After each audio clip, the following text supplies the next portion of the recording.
Hello and welcome to Slooh. I'm Paul Cox, your host for this Slooh Star Party, and together with our expert guest, we're going to learn about a planetary rendezvous when the red planet Mars and the ice giant Neptune will get incredibly close together in the sky on Sunday night.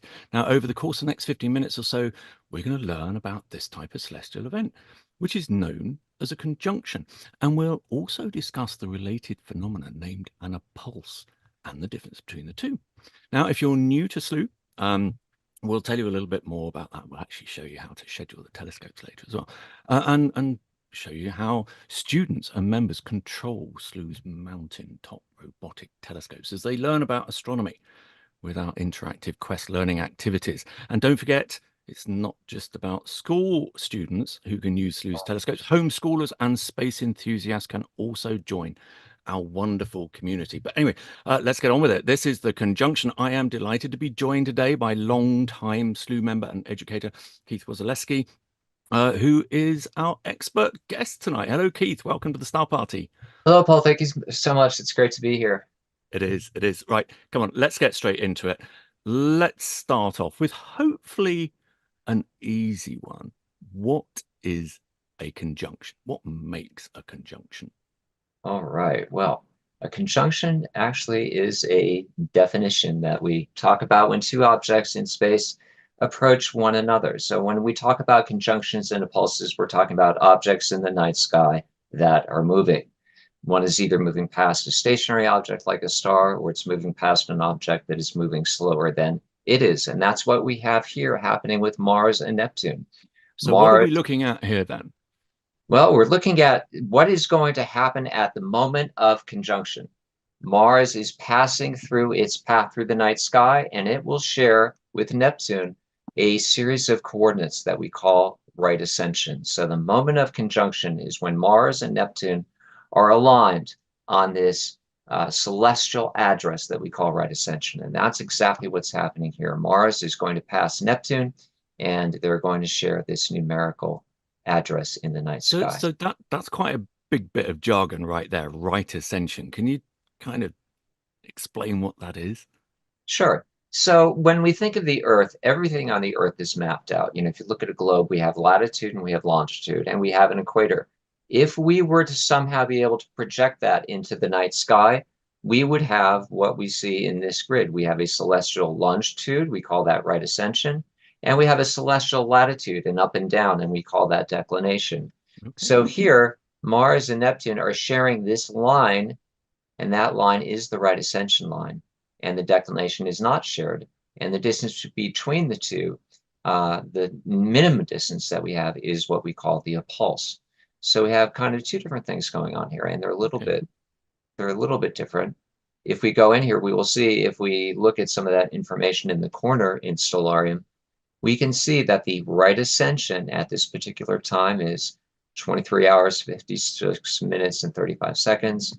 And Mars shares that same address in space. So that's what a Oh, conjunction is by definition. right.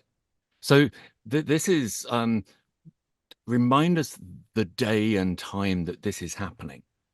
Oh, so this will be the evening of April 28th, which will be the morning of the 29th. So for Yeah. people who want to capture this on Slooh, you need to remember that it's the evening of the 28th. If you go to the 29th, the day after, you will have already seen Missed Mars. it. Yeah, you're going to miss it. Exactly. And we are going to show everybody how easy it is to join the special missions that we've set up for this on Sunday night, but not only Sunday night, but also Saturday night, because we can actually watch a little bit more of this as it goes on the night before and the night after. But continue the story of conjunctions, and Keith. So the conjunction. So this is we hear this in the media. It'll be all over the internet. Conjunction. That's not actually what the conjunction is. When we think of conjunction, we think of that smallest minimum distance between the two objects. But that's actually the moment of a pulse. And the Okay. moment of conjunction, which is a definition, can be different than that smallest apparent distance between the two. That's Which I the think we're moment. going to see. We'll see this on some slides later. Now, just while you've got this slide up, actually, Keith, this is not something, a lot of conjunctions you can see with the naked eye, but this one, we're not going to be able to do that. You're going to need binoculars or a telescope, including Slooh's telescopes, to be able to see this one, aren't we? That there's a reason for that. There's a difference in magnitude between Neptune and Mars. So Mars, Another bit of terminology there, Keith. What's oh, magnitude when we're okay. talking about the This planets? is how bright the object appears to us in the night sky. So Okay. the Earth is still fairly far away from Mars, so Mars will continue to get brighter. But Neptune, which is much, much larger than Mars is so far away that it looks very small to us in the night sky. And when we talk about magnitude, that's a number given to what it is that we can and cannot see. And Neptune is actually too small for us to see. Even Uranus, that Uranus is the Yeah. cutoff point. So when you get out to Uranus and Neptune, despite the fact that they are enormous compared with Mars, they're so far away. They appear just as dots in the sky, even with the aid of optics. So for anyone who thinks they are going to go out and see this great event happening with the naked eye, that's not what's going to happen. You're just going to see Mars. This is where we need the Slooh telescopes to be able to see the event. Interestingly, some viewers might be looking at those magnitude figures there, and they may have spotted that Neptune's magnitude seems to be a higher number, but it's all a bit back to front, isn't it, Keith, with magnitudes? It is. The higher the number, the smaller or the dimmer the object is. I know that with the Slooh telescopes, people that are involved with asteroid research can see up to a magnitude of 20, which is very, very small. And we Wow. can also see quasars with the Slooh telescopes, which are 10 billion light years away. So we can see very, very small and very deep into space with the Slooh telescopes. Remarkable. Remarkable. Yeah. Keith, have you got anything more to tell us about conjunctions or pulses? This is what it's going to look like on Canary 3. They're going to be very, very close. So So it's going to Canary be an 3, exciting Keith, sorry, event. sorry to interrupt, Keith. Canary 3. So we've got a whole stack of telescopes in the Canary Islands and in Chile. Canary 3 has a very, very wide field of view, and that's designated by that red box there on Keith's illustration. So what are we looking at there then, Keith? Background stars, I see, and then those are the two planets. Is that right? Yeah, you have the background stars, and this is the actual moment of conjunction. And remember, I said the moment of conjunction is not necessarily the moment of the pulse, but I think for this event, it is going to be that. I mean, we're about at a degree of separation. I think they're going to be very, very close, almost so close that if they were better aligned, Mars would actually pass in front of Neptune, and we would have an occultation. So. Oh, okay. So actually, there's something else I wanted to talk to you about, which is there's a there's a monthly conjunction that happens between celestial bodies, which we don't normally kind of refer to as a conjunction. Can you tell us what that is? Yes, we have a conjunction every month that we don't think about, and it's at the moment of new moon. Yeah. At the moment of new moon, the moon and the sun share the same right ascension. We obviously can't see it because it's a daytime event and the moon is too close to the sun. But if they share the same declination, we saw what we had happen 2 weeks ago. We have a total solar eclipse where they share not just the same left and right in the sky, but also the up and down. And that happens, the new moon happens every month. And something else happens at full moon too every month, but we won't talk about that today. It's Okay. exciting to think about that, even though you It can't see is. it. The new moon is that conjunction that we Exactly. don't. And it was only when we were talking about this star party that you mentioned that. And, I hadn't even thought about it in those terms. But we have over the years, we've been doing this for quite a while at Slooh. Um, we've witnessed some pretty close conjunctions over the years here at Slooh. What have been the memorable ones for you, Keith? This was a big event. This was highly publicized. There were Slooh missions all over the place. There were. And we tracked this for days and days and days as they were getting closer. The Great Conjunction, which was This was a big event, and there was a special quest that was set around it. And this is the poster that I made.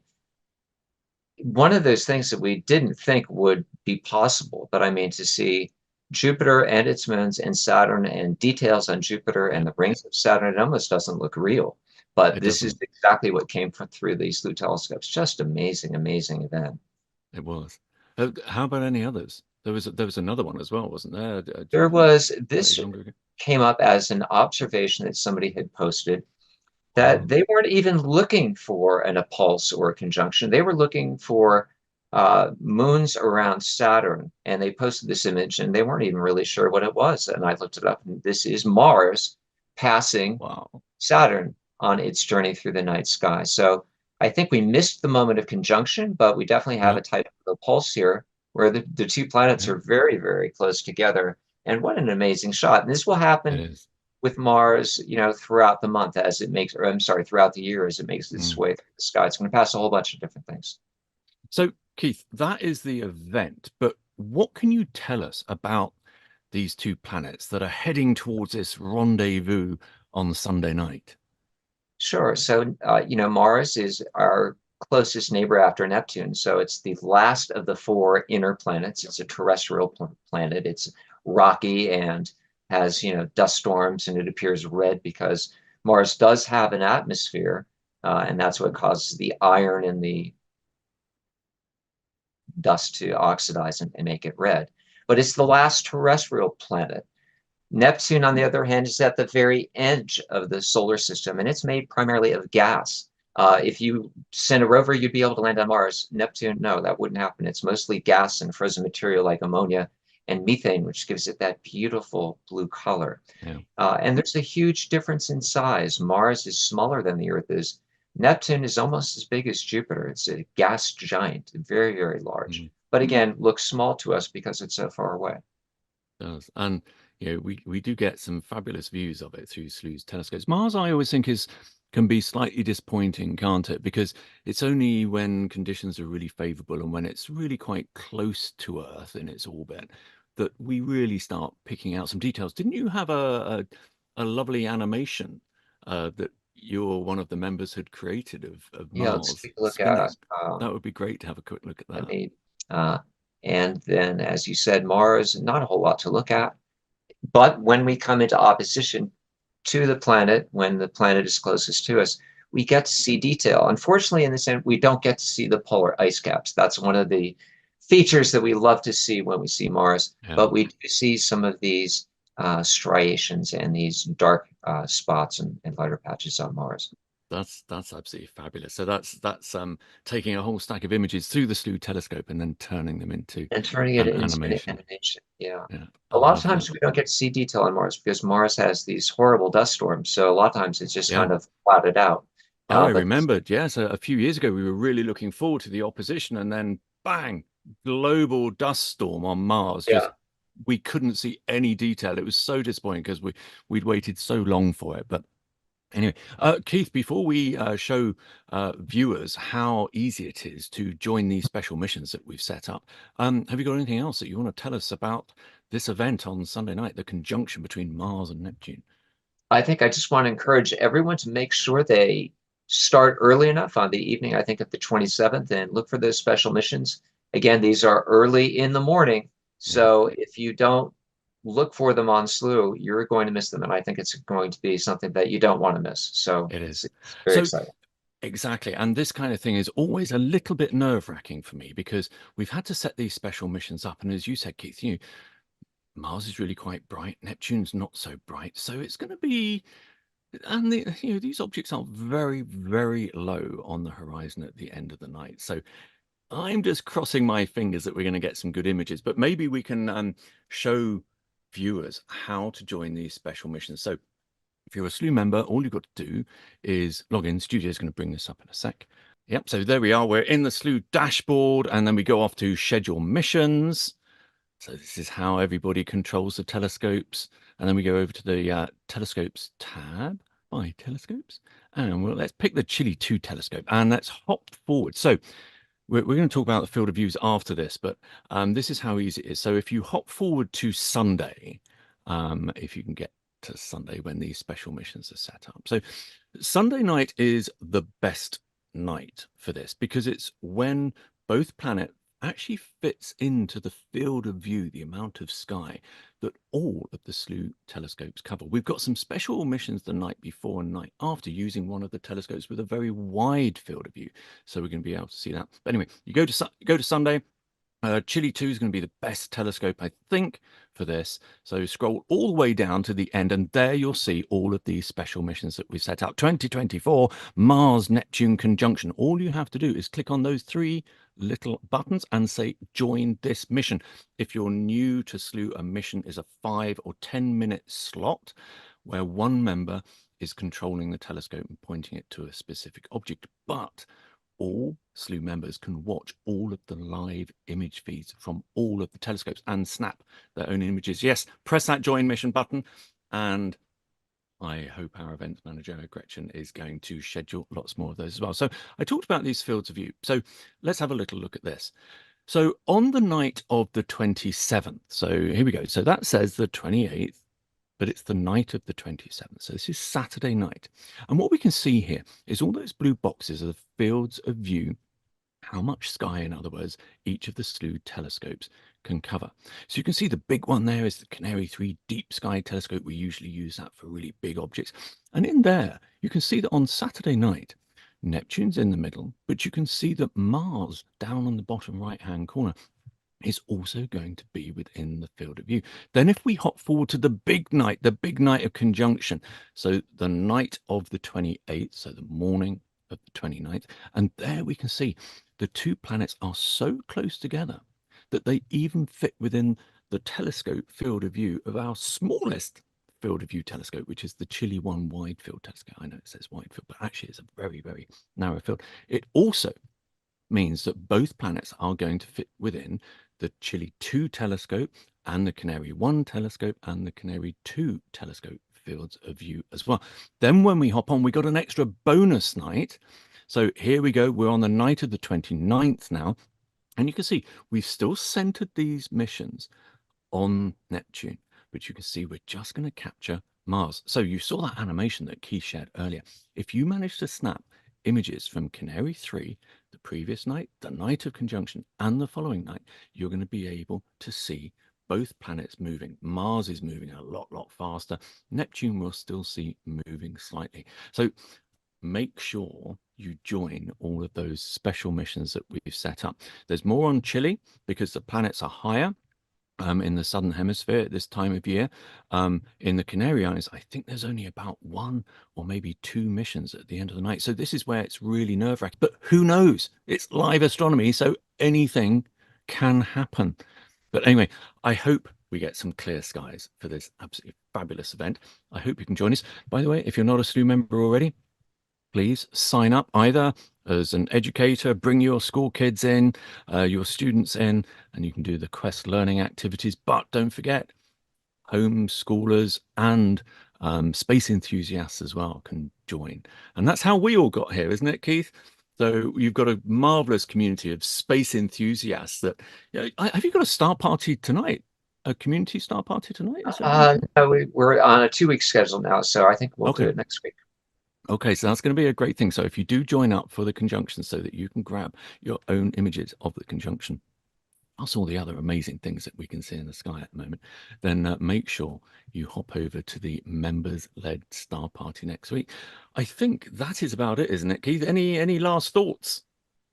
Just, I encourage everybody to take part in this great event. You don't want to miss it. It's going to be great to see what happens. It will. Cross fingers for clear skies and everything to work well. Thank you, Keith, for sharing your expertise with conjunctions and appulses tonight. And thank you very much to Gretchen, our events manager, for holding the fort and organizing all of this. So we will see you next time, probably for a near-Earth asteroid, a rather pesky one that's going to get rather close to Earth. So we will see you then. Till then, clear skies.